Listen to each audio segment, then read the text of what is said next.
Vous avez vu cette histoire là, Emmanuel Macron en Ukraine, l'Élysée obligé de démentir les rumeurs de cocaïne. Alors ça, c'est fou. Cette histoire, non mais ça devient n'importe quoi. Non mais Gauthier Lebray, franchement, ça devient n'importe quoi. Et il y a même eu donc des vidéos générées par l'intelligence artificielle absolument grotesques où on voit Premier ministre britannique, le chancelier allemand et Emmanuel Macron en train de faire la fête torse nu. Alors tout ça évidemment de la pure intelligence artificielle, purement faux, fake comme on dit. Et donc là effectivement l'Élysée, le compte Twitter de l'Élysée qui est de plus en plus prolixe pour répondre à telle ou telle fausse information ou à telle ou telle information jugée fausse par l'Élysée. Là, il y a pas de doute. Ils ont communiqué pour mettre un gros plan du mouchoir en disant c'est bien un mouchoir et pas un sachet de drogue. Et pour dénoncer tous ceux qui alimentaient les fake news pour ne pas parler de la visite très importante à Kiev des Européens pour rencontrer Volodymyr Zelensky et essayer de proposer des négociations à Vladimir Poutine et un cessez-le-feu de 30 jours. Donc les réseaux sociaux dans ces cas-là, c'est une machine infernale. Et donc oui, on a l'Élysée qui se retrouve obligé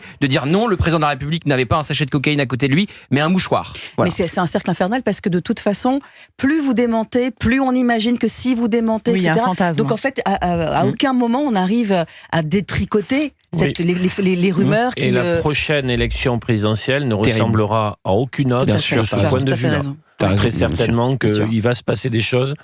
Y compris les métiers de l'information vont donc évoluer vers la nécessité de dire où est la vérité, où elle n'est pas, Oui, et puis en même temps, il y a le fantasme aussi que dans la vie politique française, il y a de la drogue et il y a de l'alcool, puisqu'on a reçu parfois des sénateurs ou à l'Assemblée nationale, exactement, avec des gens qui prennent de la drogue, et donc forcément, le fantasme est parfaitement entretenu. Bien sûr. Oui, mais par ailleurs, il faudra de plus en plus, effectivement, tu parlais notamment pour les métiers de journaliste, s'armer pour essayer de parer tous ces coups de boutoir qui peuvent venir d'ailleurs de puissances étrangères ou autres, ou même d'opposants politiques, etc. Oui, mais ça pour peut essayer être à chaque fois parce que des personnes pensent que les médias, y compris, Bien sûr, c'est pour ça que je te dis qu'on est dans un truc inextricable. Et eux-mêmes en prennent d'ailleurs. Mais tu peux Combien faire de fois dire... on nous a dit qu'on nous prenait plein de cocaïne, par exemple. Tu peux faire dire tout ce que tu veux à n'importe qui, grâce à l'intelligence artificielle. D'ailleurs, c'est très intéressant de voir que le nouveau pape Léon XIV, il est très intéressé par cette question et très inquiet. Et à chaque discours qu'il fait, il est là, ça fait même pas une semaine,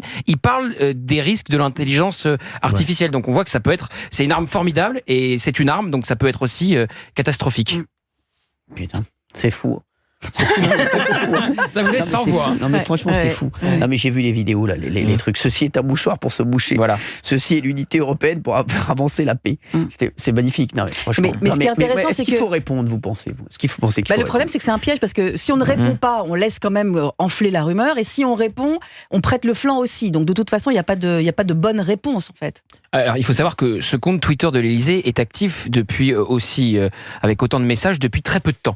Visiblement, il y a une communication qui a changé du côté du palais de la présidence de la République. Au début, Emmanuel Macron, dans son premier quinquennat, laissait parler, laissait dire. Et là, il en a eu marre.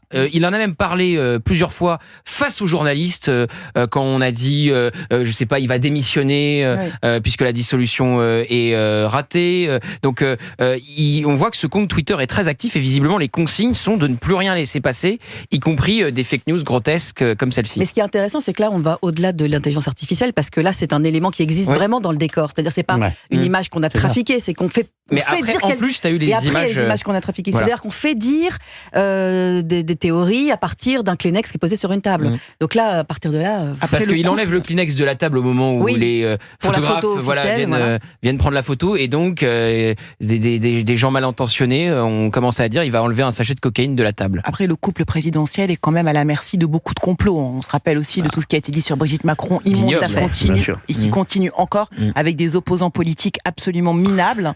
Et des absolument ignobles aussi. Parce que tu as raison. Nicolas Dupont-Aignan. Monsieur Philippot, par exemple, ne se gêne pas pour relayer toutes ces informations. Et là, sur le mouchoir, c'est absolument dégueulasse. Sur le mouchoir, Debout la France a relayé en disant l'Élysée doit s'expliquer, et Nicolas Dupont-Aignan aussi. Donc, en faisant ça, il a donné du crédit à la fake news. C'est de la cocaïne et pas un mouchoir. Donc, tu as raison. Il y a des opposants politiques parfois qui s'en servent pour cibler le pouvoir. Alors que on peut critiquer Emmanuel Macron sur bien des sujets, on mérite plus en tant qu'opposant.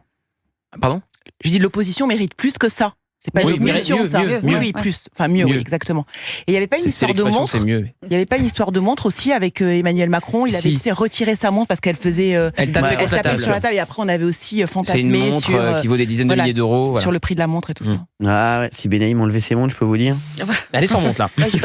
Benaïm, je peux vous dire, ça y va. Ah, ma mère vous adore, Valérie Benaïm. Mais moi, j'adore votre maman. Ah, elle m'a écrit un message tout à l'heure. Il faut mettre Benaïm dans toutes les émissions.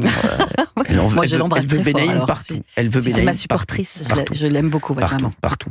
Allez, c'est bon.